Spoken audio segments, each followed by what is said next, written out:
Well, you can feel sorry for Sir Keir Starmer for very many different reasons, but you can add a new one to the list. It looks like he is going to be completely isolated around the world when it comes to the UK's shift to the left at the government level, while everyone is about to move to the right.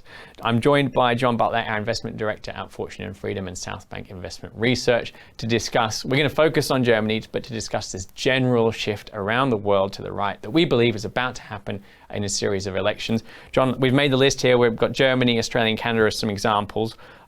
Germany's going to have their elections in February. I've forgotten which day. Australia looks likely to have them very soon. Perhaps there'll be an announcement by the time people are watching this video. We're expecting Canada as well, where the polls have shifted so significantly against the government that it's a foregone conclusion. Do you feel sorry for Sir Keir Starmer at this point, given everyone else seems to be going to the right while he's going to the left? I guess I do. I mean, it's hard to feel sorry for someone who follows a set of beliefs and policies with which I fundamentally disagree. But looking at it in a purely objective, sort of political sense, the mess he's in. Yeah, you kind of have to feel sorry for the guy. I mean, first of all, he didn't win a clear mandate. I mean, he may have a sizable majority in the House of Commons, but on a very small portion of the popular vote. And you might see this, for example, show up when we get, say, to the next round of council elections. That is that it will be a vote against Labour yet again, already early in his term, quite possibly. So he already kind of had a victory that wasn't particularly decisive in that sort of public mandate sense. And now, as you say, he's going to be getting it from all sides as governments around the world shift from the left to the right. Yeah, it's an odd sort of Pyrrhic victory, isn't it? Because it was so dominant in one sense and yet so weak in another. Let's add some meat to the bone, though. We'll start with Germany. What are you expecting for these elections that are coming in February? Well, if you look at available polls, it's very, very clear that the big winner in what's happening is probably Germany's traditional ruling party, the center-right CDU/CSU, or Union, if you just want to refer to them as a single entity. They're almost certainly going to get the largest share of the vote, and that in of itself will be indicative of a significant shift from the left to the right in German politics. The big question mark is how far that shift to the right will be, because it's highly dependent on what sort of coalition the CDU ends up forming after what is going to be a sizable victory. They won't get an outright majority in of themselves, right, as a single party. That won't happen according to the polls. They will need to form a coalition. But will they form a coalition with a partner to their left, or will they form a coalition with a partner with their right? That is not yet clear. It's starting to sound like a dance contest of some sort, everyone going to the left and to the right. Let's quickly mention the German electoral system. It's partly proportional representation, partly not. They tend to need coalition governments, at least in recent history they have. We've got the rise of the AfD. One of the questions I want to ask you about the AfD is their support is very concentrated in the east of Germany. Under the UK's electoral system, that would be very good for them because they're disproportionately likely to get the first past the post in Eastern German seats, but it's not quite that simple in Germany. So take us through how the overall polling for the country actually will translate to seats in the parliament. Well, the way they conduct polls in Germany actually incorporates the specifics, the details of this kind of hybrid system, as you say. And so they can sort of make adjustments for that. But what's interesting to note is that in the most recent state elections, those adjustments did not forecast the full size of the AfD victory. Or performance, if not outright victory, in some of those state elections. So they've been kind of underpolling AfD a little bit. But as you say, that's only clear in the East. It's not clear elsewhere in the country. But if you do look at the national polls that are also taking this into account, they show an enormous increase in AfD support that will actually translate into actual seats. It's a little bit of a long shot, but it's possible that at this election in February, I believe it's the 24th of February, AfD will get the second highest share of seats in the Bundestag. It is possible. I think the polls are saying it's more likely to be 3 or 4. But it could actually be the second largest share of seats. And if they do that, it's going to represent a real headache for the CDU, because it will almost force them to form a coalition to their right, which is something many CDU members have said they are simply unwilling to do. But notice, that's exactly what happened in the Netherlands. earlier this year, when you had an election that was clearly won, where the far right was in fact the single largest party, and yet no one was willing to form a coalition with them, but they eventually caved. And sure enough, you had this huge shift to the right in the Dutch parliament. That may be a harbinger of what is to come in Germany, although perhaps it will be less extreme in Germany. The alliance or the coalition that they have to the left is almost as bizarre. It's with the SPD, which is the current largest party and the leader of the coalition.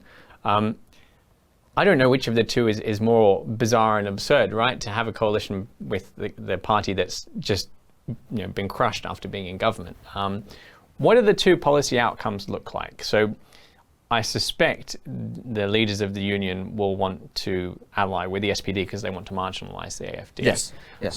But how does our future in the UK as well differ between those two alliances?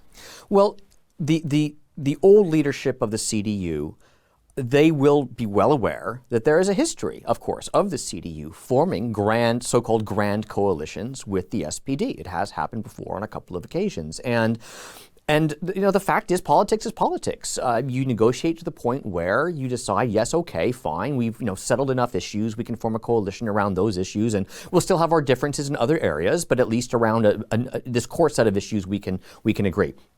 That will be the first instinct of the CDU, almost certainly following the election. But there is kind of an upstart, younger group of the CDU that may resist that. And they'll pressure the CDU as part of any deal with the SPD to extract pretty substantial concessions on some of the most controversial issues. And these controversial issues are the ones that tend to be the European issues, right? On immigration, on trade, on defense, policies that almost by definition involve the other EU member countries. That's going to be the sticky part. And the SPD is going to have to be willing to move on that, or it's going to be difficult for the CDU to do a deal. So that's where a lot of the action will be early on. But if the SPD digs in its heels, if it's unwilling to move on those sorts of issues, these controversial European issues, then the odds increase that maybe, just maybe, the CDU is going to threaten the SPD, that they're going to form a coalition with the AFD instead. And then the sparks will really start to fly, and who knows what happens then. Yeah, because the SPD could be blamed for the legitimization of the AFD because they dug in their heels too much, but then the SPD's just been through a nightmare of having to do a coalition government as well. So it's all just a bit bizarre. Let's move on to Australia. And what I'm going to start with here is that the golden thread, as we call it in the newsletter business, of nuclear power, which is how all this becomes disproportionately relevant to investors at home. The Australian government has a moratorium on nuclear power in Australia, commercial nuclear power. The right-wing party, the mainstream centre-right party, is considering reversing that and considering a large rollout of nuclear power in Australia, which will be one of the most extraordinary changes in politics from my own life that I can possibly imagine, because Australians used to be rabidly anti-nuclear. It looks like they're going to win any election that comes about soon.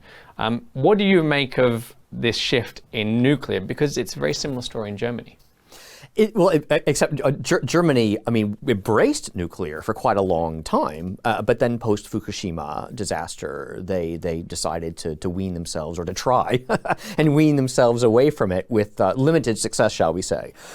So it's an interesting story, because Australia never really, has never really gone down the nuclear road to begin with, and there are reasons for that. It's not just that it's traditionally an issue that Australians feel strongly about in an environmental sense, but the fact is they just have plentiful other resources at home. So the issue is always less immediate, shall we say, whereas for Europe, which lacks the sort of natural energy resources that Australia has, they really kind of had to go nuclear, as it were, with France, of course, leading the way under Charles de Gaulle. So but there's a certain degree of similarity here, and actually what I think is quite likely is that regardless of exactly what happens following the upcoming German election, that Germany indeed will re-embrace nuclear power. I think that's quite likely to happen. But as far as where Australia is going to go, I think it's probably inevitable that they at least have a small building program to at least have some nuclear capacity as a complement to the other energy options that they already have. It would be shocking to have the German government suddenly returned to nuclear, and they're looking at whether these nuclear plants that they shut down, which supposedly could not be restarted, actually can be restarted after all. Well, look at 3 Mile Island in the U.S. where they're restarting. Yeah, and then Australia building some nuclear power plants. That would be a radical shift in nuclear power in the short term, because Germany returning alongside Japan. As well as then these other countries joining that used to be very reluctant. Is this really bullish for uranium, for nuclear power stocks? How do you feel about the political shift triggering a new rally and a new boom in those two? Nuclear power has always been political. And so if you're getting this many countries around the world all at once, either re-embracing or embracing for the first time nuclear power, that's a big deal. That's historic, and that could continue for quite some time. However, it could also be reinforced by new nuclear technologies. That is, the technologies at a smaller scale, reactors which on paper are less efficient but have more flexibility to be placed in certain specific locations where power demands are unusually high, and then you don't have the need for all the transmission costs and losses over long distances. So there's a lot that could happen in the innovation areas. It's not just the re-embracing, it's actually developing entirely new nuclear solutions. You put the two together, and demand for fuel, demand for infrastructure, of processing and infrastructure, so on and so forth, could be an order of magnitude higher 10 or 20 years from now. And we haven't even started talking about the emerging markets yet, which are just continuing full speed ahead with all possible energy capacity expansion, including, of course, nuclear. Let's go back to politics, with Canada also likely to shift to the right.